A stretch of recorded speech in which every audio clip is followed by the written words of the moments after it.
Hello students, welcome back to Yatin classes. और इस video के अंदर हम लोग कवर करेंगे अपना second chapter Indian economic development का, that is Indian economy from 1950 to 1990। This is the part 2 और 50 मार्क्स सीरीज के। ठीक है, तो चलो स्टार्ट करते हैं बिना समय को बर्बाद करे। बेटा, इस टॉपिक में या इस चैप्टर के अंदर हमें क्या क्या कवर करना है। तो यहाँ मैं 50 मार्क्स की सीरीज के अंदर सिंपल सी बात करूँ आप लोगों को। सबसे पहली चीज जो इंपॉर्टेंट है वो आपकी ग्रीन रेवोल्यूशन, उसके बेनिफिट, उसके लिमिटेशन। दूसरा आपको पढ़ना है इंपोर्ट सब्स्टिट्यूशन, ये इंपॉर्टेंट पॉइंट है बेटा आप लोगों का। तीसरा आपको इंडस्ट्रियल पॉलिसी रेजोल्यूशन एक्ट है 1956, इसके बारे में पढ़ना है। और चौथा स्मॉल स्केल इंडस्ट्री। इससे पहले थोड़ा सा मैं इसके बारे में आपको बेसिक बताऊंगा। जब हमारा देश आजाद हुआ था 1947 के अंदर, फिर हमारी जब गवर्नमेंट बनी 1950 से लेके 1990 के बीच का ये खेल चल रहा है। 1950 में हमारी गवर्नमेंट बनी थी, कॉन्स्टिट्यूशन आया था। उसके बाद में यहाँ पे कहानी शुरू हुई जब हमारे देश के हालत खराब थी, अंग्रेजों ने कर दी थी। उसके बाद जब भारत ने मिक्स्ड इकोनॉमी सिस्टम को अपनाया, मिक्स्ड इकोनॉमी में प्राइवेट और पब्लिक सेक्टर दोनों का रोल अपनाना था, तो उन्होंने कहा यहाँ पे कुछ इकोनॉमी के लिए प्लान करना पड़ेगा। इकोनॉमी को प्लान करने के लिए इन्होंने एक कमीशन का गठन किया, और उस कमीशन का गठन किया 1950 में। बेटा, ये कब आया था? 15 ऑफ मार्च 1950 में। ठीक है, एक नंबर का क्वेश्चन आ सकता है कि किस तारीख को आया था? 15 मार्च 1950 को आया था। ठीक है, इसका नाम क्या रखा गया? इसका नाम रखा गया इकोनॉमिक प्लानिंग कमीशन।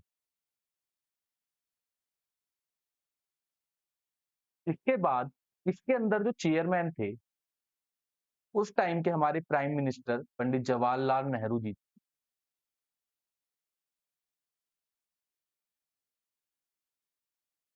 क्लियर हुआ यहां तक?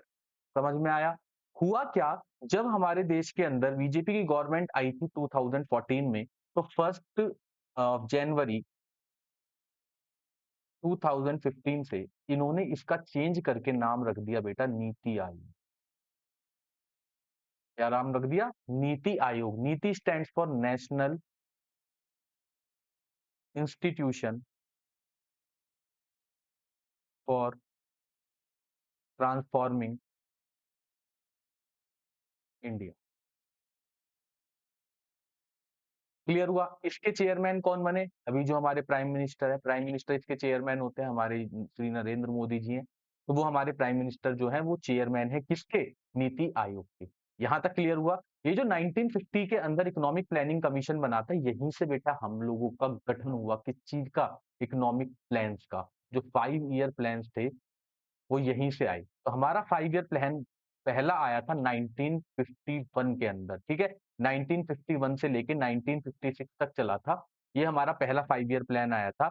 इसके बाद अगर मैं बात करूं, who was architect of economic planning commission, बहुत इंपॉर्टेंट है। आर्किटेक्ट कौन थे हमारे इकोनॉमिक प्लानिंग कमीशन के? Was PC Mahalanobis. ठीक है, पीसी महालनोबिस थे। और इनका नाम क्या है? प्रशांत चंद्र महालनोबिस। इन्होंने ही इकोनॉमिक प्लानिंग कमीशन का पूरा पूरा गठन किया था। जब इकोनॉमिक प्लानिंग कमीशन आया तो 5 ईयर प्लान आने शुरू हुए थे। ठीक है, जो जो दिक्कतें आई थी फर्स्ट चैप्टर के अंदर मैंने पढ़ाया, उसके बाद उनको कैसे सही किया गया, ये सारी चीजें इस चैप्टर के अंदर है। जो मुझे इंपॉर्टेंट पढ़ानी है आप लोगों को, वो स्टार्ट करना है ग्रीन रेवोल्यूशन। ग्रीन रेवोल्यूशन को हरित क्रांति भी बोलते हैं हिंदी के अंदर। ग्रीन रेवोल्यूशन बेटा होता क्या है कि जब हमारे देश के अंदर खेती करते थे वो ट्रेडिशनल सीड्स के साथ, तो प्रोडक्शन बहुत कम होती थी। तो क्या किया कि हमारे देश के अंदर कोशिश की गई कि कुछ टेक्नोलॉजी को बढ़ाया जाए। तो विदेश की अगर मैं बात करूं तो who is the father of green revolution was Dr. Norman E. Borlaug। एक नंबर क्वेश्चन है, who is the father of green revolution? Norman E Borlaug. और अगर मैं इंडिया की बात करूं, इंडिया के अंदर जो ग्रीन रेवोल्यूशन वाले थे हमारे फादर जिसे बोला जाता है M S Swaminathan. M S Swaminathan. बेटा, ये एक नंबर के क्वेश्चन है, बहुत इंपॉर्टेंट है। तो ग्रीन रेवोल्यूशन क्या हुआ था कि जो स्टैग्नेशन आ गया था एग्रीकल्चर सेक्टर के अंदर, एग्रीकल्चर का प्रोडक्शन बहुत कम आ रही थी, तो उसके लिए HYV सीड्स का प्रोडक्शन किया गया, टेक्नोलॉजी लाई गई। HYV seeds stand for high yield variety seeds. High return देने वाला सीड था वो, कि जहां प्रोडक्शन 100 किलो हो रही थी ना, वो 10 टाइम्स 5 टाइम्स कर देता था उसी प्रोडक्शन को। तो पढ़ते हैं सबसे पहले ग्रीन रेवोल्यूशन के बारे में। The stagnation in Indian agriculture was permanently broken by तो बाय ग्रीन रेवोल्यूशन जो स्टैग्नेशन आया था ना, ये पीछे पड़ा था लैंड सेटलमेंट सिस्टम, ये सारी चीजें, इसको परमानेंटली ब्लॉक तोड़ दिया किसने, ग्रीन रेवोल्यूशन ने। This refers to increase in production of food grains resulting from use of HYV seed. कौन से सीड्स यूज हो रहे हैं बेटा, HYV सीड्स यूज हो रहे हैं, इस पर फोकस करना थोड़ा सा, ठीक है। HYV सीड्स पे, high yield variety seeds, specially wheat and rice, ठीक है। स्पेशली किसमें आया था, व्हीट एंड राइस में। यूज ऑफ HYV सीड्स, अगर मैं HYV सीड्स की ही बात करना चाहूँ तो यहाँ पे क्या कह रहा है, high yield variety seeds were adopted in India in 1966। एक डेट और आ गई कि हाई यील्ड वेराइटी सीड्स को कब इंडिया में अडॉप्ट किया गया था, 1966 में। It led to increase in production of food grain specially in wheat and rice, wheat and rice में इसकी प्रोडक्शन बढ़ी। This strategy is known as green revolution. बहुत इंपॉर्टेंट है बेटा। In 2015-16, National Seed Corporation has distributed 304 lakh quintals of seeds among farmer in different parts of the country. 2015-16 में around 304 lakh quintals seeds को ना भेजा गया था, फार्मर्स को दिए गए थे कि तुम प्रोडक्शन करो, ठीक है। अब इसके अंदर क्या होता था बेटा, HYV सीड्स के अंदर ग्रीन रेवोल्यूशन में सबसे पहला तो HYV सीड्स का यूज हुआ, दूसरा बेटा स्टार्ट हुआ केमिकल फर्टिलाइजर्स का। यहाँ पे केमिकल फर्टिलाइजर्स यूज होने शुरू हो गए। The use of HYV seeds required the use of fertilisers, fertiliser मतलब केमिकल्स वगैरह यूज करने शुरू किए, which contribute to enhance the productivity. In 2015-16 267.5 lakh tons of chemical fertiliser were used in the agriculture sector. Clear हुआ। Use of insecticides and pesticides, कीड़ों को मारने के लिए जो दवाइयां छिड़की जाती है उसका यूज हुआ। In order to protect the crop from disease and insect, steps were taken by the क्या, यूजिंग इंसेक्टिसाइड एंड पेस्टिसाइड्स। यहाँ पे हम लोगों ने खाद का यूज किया, यहाँ पे हमने HYV सीड्स यूज किया, तीसरी चीज यूज क्या की, इंसेक्टिसाइड्स और पेस्टिसाइड्स केमिकल्स का यूज किया गया। Integrated pest management programme was adopted for plant protection. This programme emphasized upon growth of the healthy crop, ठीक है। आप लोगों ने देखा होगा वो लोकस्ट आ गए थे, ठीक है, वहां से साउथ अफ्रीका से चलते चलते पाकिस्तान से इंडिया में राजस्थान में पहुंचे। हुआ क्या था, वो लोकस्ट ना एक झुंड के अंदर चलते, जिन्हें टिड्डा बोलते हैं आप, एक साथ चलते हैं, और वो जिस एक खेत पे रुक गए ना, उस खेत को खत्म कर देते थे 2 से 3 घंटे के अंदर।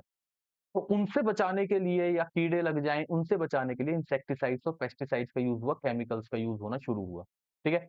और लास्ट कह रहा है scientific farm management practices, scientific farm management practices को यूज किया। Various programmes were launch which promoted scientific way of cultivation instead of conventional. यार ट्रेडिशनल फार्मिंग छोड़ो, आज के टाइम पे जो टेक्नोलॉजी है ना उसको यूज करो। तो ग्रीन रेवोल्यूशन कब आया था, 1966 में। Who was the father of green revolution, doctor Norman E Borlaug was the father of green revolution in India, MS Swaminathan. 1966 में आया था। चार चीजों को यूज किया गया, use of HYV seeds, use of fertilizer, use of insecticides and pesticides, and fourth one is scientific and management practices. I hope यहाँ तक क्लियर हुआ होगा। नेक्स्ट देखिए, mechanised means of cultivation, agriculture machine were introduce to cultivate the land. एक और point है, point, credit facilities at less rate of interest were provided specially to small farmer so that they can easily afford these machine. तो कह रहा है कि अब cultivation इतना इतना ज्यादा बफर स्टॉक बन के तैयार हो गया हमारे पास कि हमने उसे ना एक्सपोर्ट करना शुरू करना पड़ गया हमें, ठीक है। उसके लिए हम लोगों ने क्या किया, मशीनें लेके आए, नई नई मशीनें, इस तरीके से कल्टीवेशन करो, इस तरीके से प्रोडक्शन करो। आज के टाइम पे अगर मैं बात करूं, भारत के पास है ना इतना भंडार है कि अगर बैठा देना 2 साल तक आराम से गेहूं खिला सकता है, इतना हमारे पास बफर स्टॉक रखा हुआ है। क्लियर हुआ ग्रीन रेवोल्यूशन। अब इसकी बात करते हैं बेटा मेरिट्स, क्या क्या अचीवमेंट मिले यहाँ पे। तो कह रहा है spurt in the crop productivity, the green revolution resulted in multiple rise in food production. Multiple rice सोच रहे हो, 10-10 गुना, 5-5 गुना की प्रोडक्शन हो गई थी। जहां से एक खेत से 100 किलो हो रहा था ना, वहां 500 किलो, 1000 किलो होना शुरू हो गया था। It helped in recovering the country from regular food shortage and the stagnation period in the agriculture sector. पिछले चैप्टर में पढ़ाया था ना कि स्टैग्नेशन आ गया था, रुकावट आ गई थी एग्रीकल्चर सेक्टर में। इसको दूर कर दिया किसने, आके ग्रीन रेवोल्यूशन ने। तो पहला पॉइंट आप लोगों का ये हो गया। दूसरा अचीवमेंट है decrease in the price of food grain. बेटा जब एक बात बताओ, सप्लाई बढ़ गई, सरप्लस बढ़ गया, इतना प्रोडक्शन हो गया, ऑटोमेटिकली प्राइसेस क्या चले गए, डाउन चले गए। तीसरा कह रहा है बफर स्टॉक, मैंने भी बताया आप लोगों को, बफर स्टॉक बहुत ज्यादा क्रिएट हो गया था, इतना भंडार रखा हुआ था हमारे पास कि हमें रखने की भी जगह आज के टाइम पे कम पड़ रही है। चौथा कॉमर्शियलाइजेशन ऑफ एग्रीकल्चर शुरू हो गया, agriculture became both subsistence farming and commercial farming. Green revolution resulted in marketable surplus. Marketable surplus मतलब अपना पेट भरने के बाद आपके पास कितना रखा हुआ है जिसे आप मार्केट में बेच सकते हो, that is marketable surplus. This is a sign of growth and development of the economy. Clear हो रहा है। चेंज इन फार्मर आउटलुक, बेटा जब पैसा आता है ना, तो अपने आप फार्मर का आउटलुक मतलब लोगों की थिंकिंग ही चेंज हो जाती है, तो फार्मर्स का भी आउटलुक चेंज हुआ। Now farmer have change their view point they do not consider farming just to complete their basic need, rather it is considered as commercial venture. अब वो अपना पेट नहीं भरते थे, उन्होंने कहा कि अब ये तो भाई कॉमर्स बन सकता है, बिजनेस बन सकता है, कमर्शियल एक्टिविटी हो सकती है। इन्होंने बेचना शुरू किया। और सेल्फ सफिशिएंसी, जो सबसे बड़ी प्रॉब्लम थी ना, कि अपना भी पेट नहीं भर पा रहे थे। आज के टाइम पे अपना भी पेट किसान भर पा रहे थे, लोगों का भी भर पा रहे थे। जितना सरप्लस होता था अपना रखने के बाद मार्केट में जाके उसे बेच देते थे। These are some achievement points. ठीक है, इनको अच्छे से करना है बेटा। क्या लिमिटेशंस आई? ठीक है, सबसे पहले limited crop. The effect of green revolution is confined to limited crops like wheat, rice, bajra, maize etcetera. It has limited effect on commercial crops like tea, rubber, jute. ठीक है, कह रहा है इसका लिमिटेड इफेक्ट था, जैसे टी हो गया, रबर हो गया, जूट हो गया, इन पे इतना अच्छा नहीं हो पाया, पर व्हीट, राइस पे बहुत ही अच्छा यूज हुआ। Uneven spread in the first phase of green revolution approx mid 19। बेटा ये फर्स्ट फेज याद रखना कि ग्रीन रेवोल्यूशन का फर्स्ट फेज कब आया था, 1960 से 1970 के बीच में। The use of HYV seed was restricted to state such as Punjab, Tamil Nadu and Andhra Pradesh. Thus there were regional inequality. बेटा स्टार्टिंग में यहाँ किया गया तो रीजनल इक्वालिटीज की दिक्कत हो गई, मतलब स्टार्टिंग में यहीं पे एचवाईवी सीड्स को यूज किया गया फर्स्ट फेज के अंदर। Limited farming population. Farming population consists of big and small farmers. Only big farmer can afford HYV। बेटा एक बात होता है, HYV सीड्स महंगा, उसके अंदर इंसेक्टिसाइड चाहिए, उसके अंदर फर्टिलाइजर अच्छा वाला चाहिए, तो वही तो लोग यूज कर पाएंगे जिनकी जेब में पैसा है। तो बिग फार्मर इसे यूज कर पाते थे, बेचारा स्मॉल फार्मर रोता रह जाता था। ठीक है, आगे कह रहा है economic divide. The farmer who could not benefit HYV seeds require reliable irrigation facilities as well as the finance resource to purchase fertilizer and pesticide, which small farmer could not afford. This increased in inequality between the small and big farmer। Last कह रहा है economic divide हो गया बेटा। छोटा farmer था वो बेटा इरिगेशन पे, बारिश पे डिपेंड होने लग गया, इरिगेशन फैसिलिटी गवर्नमेंट प्रोवाइड करवा देगी तो उस पे हो गया। जो बड़े फार्मर्स थे उन्होंने ट्यूबवेल लगवा ली, पानी पहुंच रहा है अपना बढ़िया तरीके से, कोई दिक्कत नहीं, उनके पास पैसा था तो पेस्टिसाइड्स भी खरीद लिए, इंसेक्टिसाइड्स भी खरीद लिए। वो छोटा फार्मर था बेचारा, लोन लेने के लिए जा रहा है, लोन लेने में टाइम लगा, तब तक पता चला क्रॉप का टाइम ही चल जा चुका है। ठीक है, तो इन सारी प्रॉब्लम्स के सामने ही इंडिया को कुछ करना पड़ा। ठीक है, इन प्रॉब्लम्स को भी दूर किया गवर्नमेंट ने, इंटरेस्ट रेट कम रखे, छोटे छोटे फार्मर्स पहुंचाया गया पैसा। ये सारी चीजें भी आगे बढ़ाता हूँ, किस तरीके से सब्सिडीज प्रोवाइड की गई HYV सीड के अंदर। आई होप यहाँ तक आप लोगों को ग्रीन रेवोल्यूशन क्लियर हुआ होगा। आगे बात करते हैं role of government in ensuring that green revolution benefited small farmer as well. कैसे छोटे फार्मर्स, मैंने बताया ना क्या किया गवर्नमेंट ने लोन प्रोवाइड किए, किस पे? स्मॉल पे, किसको? छोटे छोटे फार्मर्स को। The government also provided subsidised fertiliser so that small farmer could also have access to the needed input.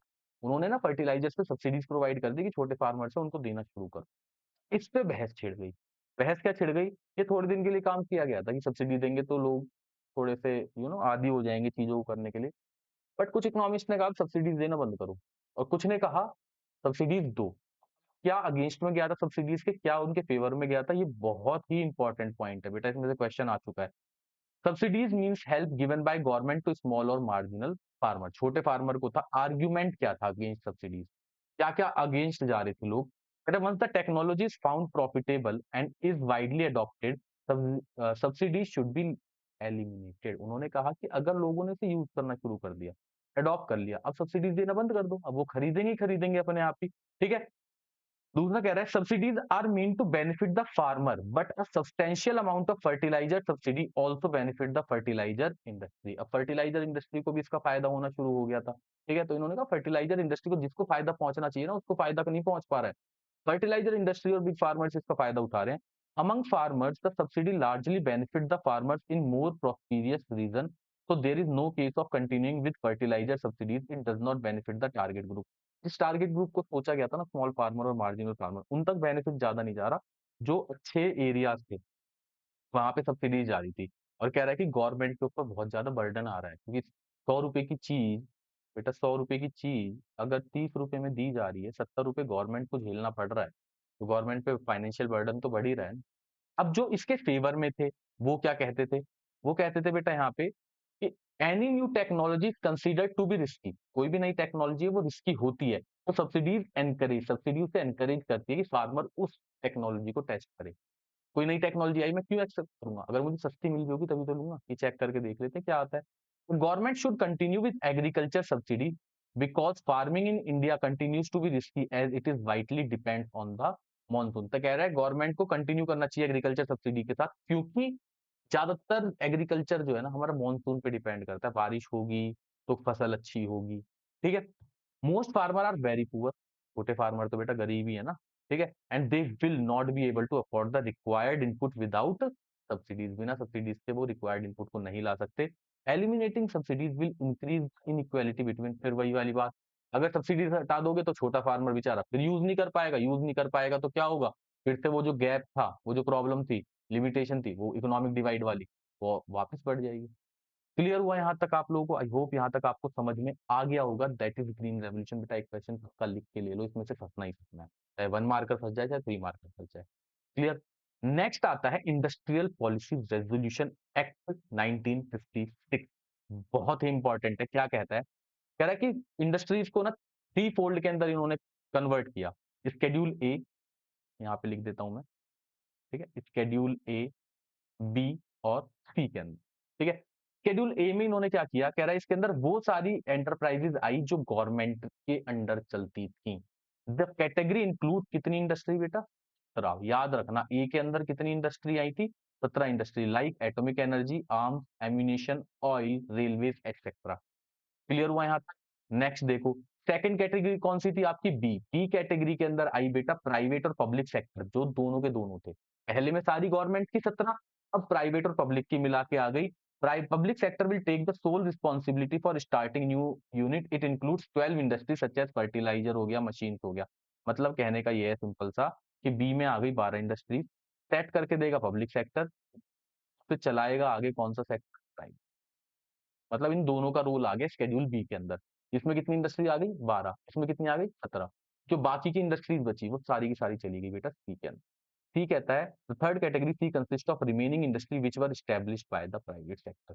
याद करो, ए गवर्नमेंट के अंडर थी, बी दोनों के अंदर थी, मतलब पब्लिक करेगा और साथ में प्राइवेट का भी यूज होगा, सी पूरा का पूरा प्राइवेट संभालेगा।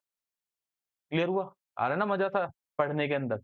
अब क्या हुआ बेटा, इसके अंदर इंडस्ट्रियल पॉलिसी रेजोल्यूशन के अंदर सिंपल सी बात आई कि इंडस्ट्रियल लाइसेंस की जरूरत पड़ेगी। इंडस्ट्रियल लाइसेंस की मतलब, हमने एक बार मौका देकर देखा था अंग्रेजों को, 200 साल तक राज करके गए थे हमारे देश के ऊपर।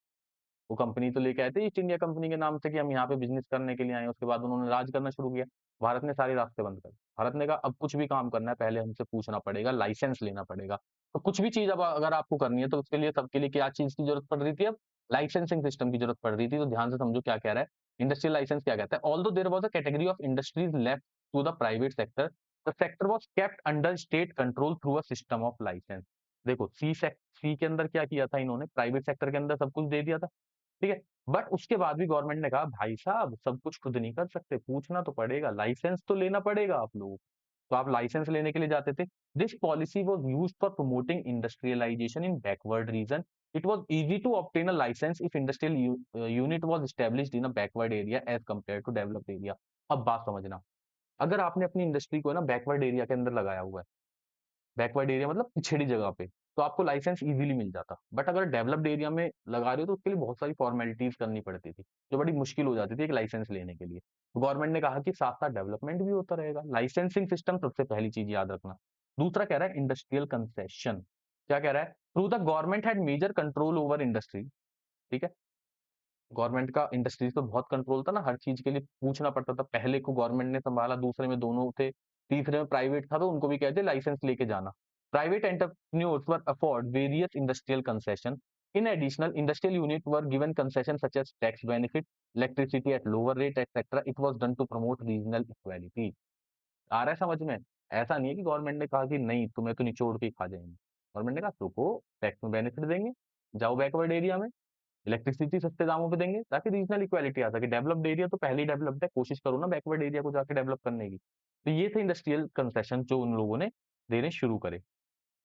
आई होप ये इंडस्ट्रियल पॉलिसी रेजोल्यूशन एक्ट जो था ये बहुत इंपॉर्टेंट था। इससे पहले कौन सा था ये? इससे पहले बेटा एक बार लिख लेना, एक नंबर में क्वेश्चन आ जाता है। इससे पहले था ये इंडस्ट्रियल पॉलिसी रेजोल्यूशन एक्ट 1948, ठीक है। अब ये कौन सा हो चुका है? 1956। क्लियर हुआ यहाँ तक? ठीक है, ग्रीन रेवोल्यूशन करवा दिया। दूसरा आपका इंडस्ट्रियल पॉलिसी रेजोल्यूशन एक्ट 1956 करा दिया। तीसरा जो मैंने बताया था small scale industry. Small scale industry होते बेटा छोटे छोटे कारखाने, जिसे एमएसएमई आज के टाइम पे हम बोलते हैं, माइक्रो स्मॉल मीडियम एंटरप्राइजेस। अब कह रहा है कि हमारे देश के अंदर एग्रीकल्चर के बाद जो सबसे ज्यादा एम्प्लॉयमेंट प्रोवाइड करवाता है ना, वो स्मॉल स्केल इंडस्ट्रीज है। इनका गठन किस तरीके से हुआ? तो 1955 के अंदर बेटा, कौन से ईयर में? 1955, एक और ईयर आ गया है। The village and small scale industry, नाम याद रखना, कमिटी, जिसको किस नाम से जाना जाता है? कार्व कमिटी के नाम से भी जाना जाता है। Village and small scale committee को कार्व कमिटी के नाम से जाना जाता है। कह रहा है इन्होंने यूज किया स्मॉल स्केल इंडस्ट्री का फॉर प्रमोटिंग रूरल डेवलपमेंट, ग्रामीण क्षेत्रों के विकास के लिए इन्होंने छोटे छोटे कारखाने लगाए, ठीक है, गांव के अंदर। A small scale industry is defined with reference to the maximum investment allowed on the asset of a unit. In 1950, a small scale industry unit was one which invested a maximum of 5 lakh. मतलब पहले 1950s की बात करें तो small scale industry क्या कहलाती थी? इसने 5 लाख रुपए लगा दिए, और जो बढ़ के मैक्सिमम इन्वेस्टमेंट अब कितनी हो चुकी है? 1 करोड़ रुपए। आज के टाइम पे जिस फर्म के अंदर 1 करोड़ रुपए इन्वेस्ट है ना, वो आपकी किस में आती है? स्मॉल स्केल इंडस्ट्री के अंदर ही आती है। इसकी क्या कैरेक्टरिस्टिक स्मॉल स्केल इंडस्ट्री की? सबसे पहली बेटा, मेन इंपॉर्टेंट थी labour intensive. They use labour intensive technique than capital intensive. मतलब वो लेबर का ज्यादा यूज करते हैं, कैपिटल का कम करते हैं। लेबर का ज्यादा यूज करोगे तो बेटा ऑटोमेटिकली आप लोगों को पता है कि लोगों के पास एम्प्लॉयमेंट आएगी, ठीक है। तो कह रहा है small scale industries are labour intensive, therefore it is employment friendly, employment generate करता है। It use more labour than large scale industries and they generate more employment. These industries are good for our economy which is capital deficient and labour surplus economy. हमारी economy में मशीनें कम है, लोग ज्यादा हैं। 140 करोड़ की, 150 करोड़ की जनसंख्या है, तब वो भी तो कमाएंगे खाएंगे ना। तो ये हमारी इकोनॉमी के पॉइंट ऑफ व्यू से बहुत अच्छी है। इसीलिए ना मोदी जी बार बार जब बजट भी आता है, हमारी फाइनेंस मिनिस्टर भी है, मोदी जी भी है ना, बार बार है ना इन्हीं पे फोकस करते हैं। इनको लोन प्रोवाइड करो, बिना गारंटी के प्रोवाइड करो, क्योंकि सबसे ज्यादा एम्प्लॉयमेंट छोटे छोटे गांव के अंदर कारखाने खुले हुए हैं, एक साथ लोगों को एम्प्लॉयमेंट दे रहे हैं, ठीक है। जैसे आप लोगों ने एक पैडमैन मूवी देखी होगी, उसमें अक्षय कुमार छोटे छोटे कारखाने खुलवा देता है, और वहां पे जाके वहाँ की जो औरतें हैं उनको सबको एम्प्लॉयमेंट मिलनी शुरू हो जाती है। तो ये सारी चीजें है ना स्मॉल स्केल इंडस्ट्रीज में आती हैं। दूसरा कह रहा है equality oriented. Small scale industry shows locational flexibility as they can be established anywhere. सबसे पहली बात, ये कहीं पे भी स्टैब्लिश हो सकती है छोटे से एरिया में।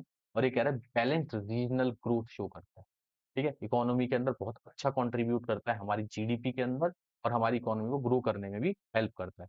नेक्स्ट कह रहा है equity oriented. It requires small scale investment, it avoids concentration of economic power, these can utilize small funds more efficiently and generate revenues to the other investors। कह रहा है कि ये बेटा रेवेन्यू भी अच्छा जनरेट करते हैं, इन्वेस्टर को भी फायदा पहुंचाते हैं।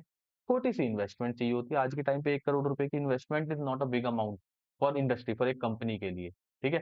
कंपनी में एक मशीन ही 5-5 करोड़ की आ रही होती है बेटा आज के टाइम। सोचो 1 करोड़ रुपए की इन्वेस्टमेंट के अंदर अगर वो पैसा कमा के दे रहे हैं तो कितनी अच्छी बात है। तो स्मॉल स्केल इंडस्ट्री कब स्टैब्लिश हुई थी बेटा? 1955 के अंदर village and small scale committee बनी थी, जिसको हम किसके नाम से भी जानते हैं? कार्व कमिटी के नाम से भी जानते हैं। पहले इसकी इन्वेस्टमेंट कितनी थी? 5 लाख की, और मैक्सिमम लिमिट कितनी आ चुकी है अब? एक।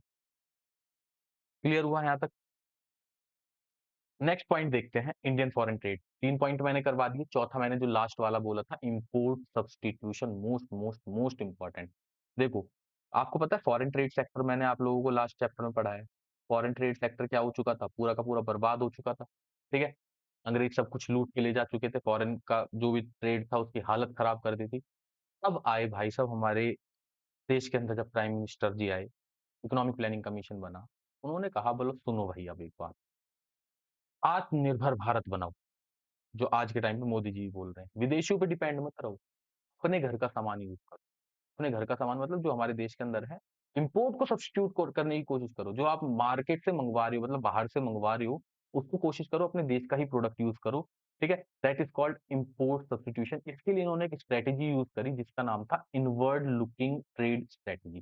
पहले पढ़ लेते हैं इंटरनेशनल ट्रेड क्या था। It means export and import of goods and services across the country. Even country exports their surplus output and essential goods to other country in form of import, ठीक है।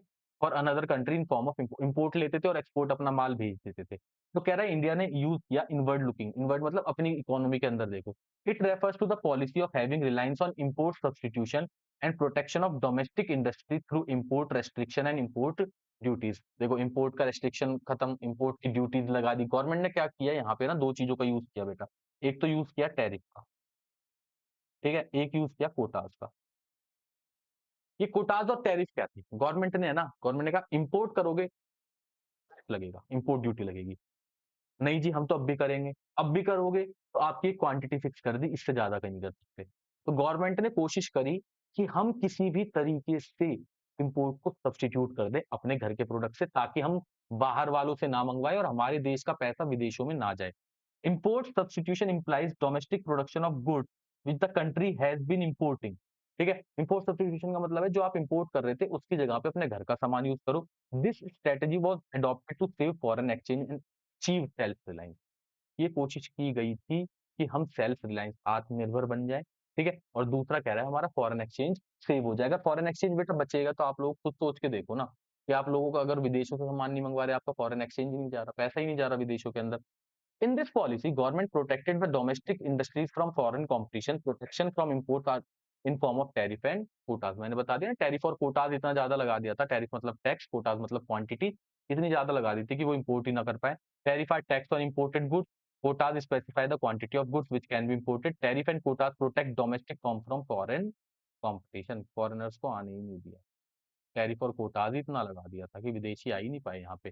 विदेशी नहीं आ पाए तो हमारे देश की इंडस्ट्रीज बढ़नी शुरू हुई। क्लियर हुआ यहाँ तक? आगे कह रहा है कि ये जो इम्पोर्ट सब्स्टिट्यूशन था इसका पॉजिटिव इम्पैक्ट क्या आया? कह रहा है high rate of industrial growth with structural transformation. ध्यान से समझना। The rise in industry share the GDP as important indicator of development. इसने ना जीडीपी में अपना कंट्रीब्यूशन बढ़ा दिया। हमारे देश की जीडीपी के अंदर स्मॉल स्केल इंडस्ट्रीज का यूज होना शुरू हो गया, मतलब उन्होंने भी पैसा देना शुरू किया। GDP share of industrial sector increase from 12% in 1951 to 25% in 1991।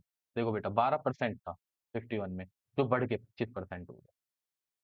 समझ रहे हो कितना ऑटोमेटिकली ग्रोथ हो गई? It is a sign of economic growth with structural transformation. ठीक है, एक बिल्कुल अच्छा इंडिकेटर था जो इकोनॉमिक ग्रोथ को दिखा रहा था विद स्ट्रक्चरल ट्रांसफॉर्मेशन। डाइवर्सिफिकेशन आ गया इंडस्ट्रियल ग्रोथ के अंदर। The industrial sector became well diversified by 1990 due to public sector as they were given high priority in the process of industrialisation. Because of inward looking trade strategy industries were not confined to basic goods. कह रहा है कि जो inward looking strategy की वजह से ना, कह रहा है कि हम लोग है ना बेसिक गुड्स की तरफ ध्यान नहीं देते थे। Rather we use to produce such as engineering goods, मतलब मशीनों के पार्ट्स, मशीनें ये भी बनानी हमने क्या कर दी थी, शुरू कर दी थी। ऐसा नहीं कि बस खेती खेती करे जा रहे हो या कुछ ऐसे जूट वगैरह प्रोड्यूस कर रहे हो, जूट के बैग्स बना दिए इंडस्ट्रीज में जाके, हैंडीक्राफ्ट बना दिए, नहीं, मशीनों के पार्ट्स भी बनाने शुरू कर दिए।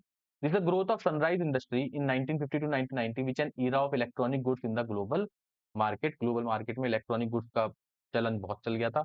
All this could be possible only because of policy शन। पॉलिसी प्रोटेक्शन की वजह से ही ये सब चीज अचीव हो पाई। ये इसका एक positive impact.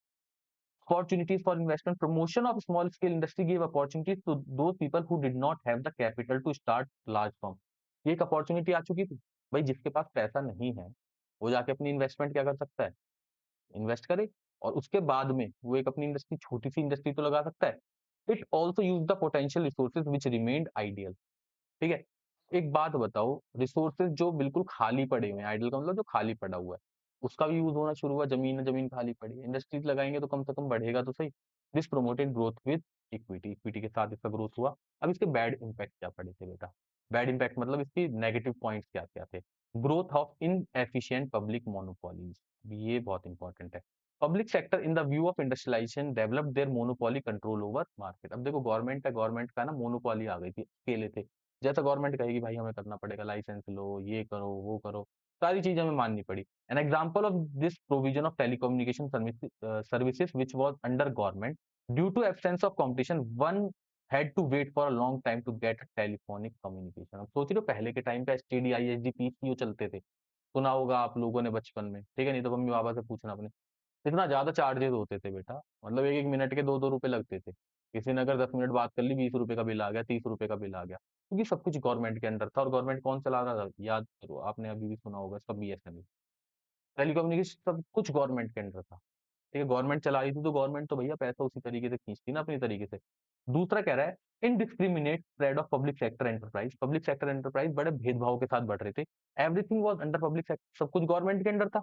It did not give the opportunities of investment for the private sector. Private sector को बेचारे को आने ही नहीं दिया इन्होंने। Indiscriminate spread of public sector enterprise in producing such goods as bread and shoe implied indiscriminate and irrational use of public resources।